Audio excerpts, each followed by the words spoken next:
Se eu fosse um bombeiro, apagava os fogos dos montes e das casas quando fosse preciso. Se eu fosse um tubarão, nadava e comia os peixinhos. Se eu fosse uma festa, brincava com os presentes. Se eu fosse um carro de corrida, conduzia muito rápido.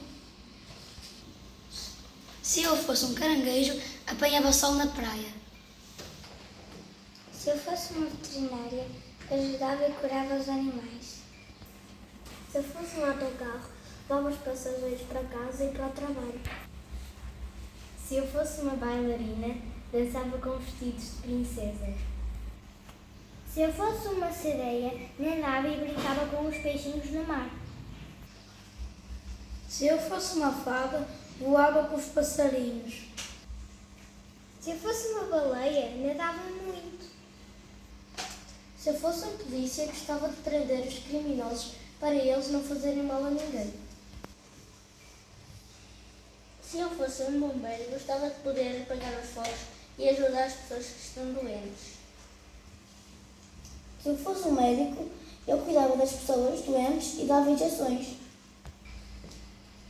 Se eu fosse uma bailarina, gostava de poder dançar e pular no balé.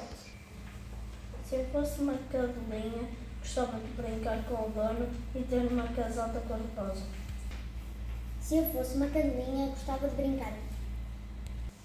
Se eu fosse uma cantora, gostava de cantar as minhas canções para animar e alegrar os outros. Se eu fosse um milho, dizia aos meninos para me abrir. Se eu fosse uma gatinha e soubesse mimar, dizia aos meninos para me amar.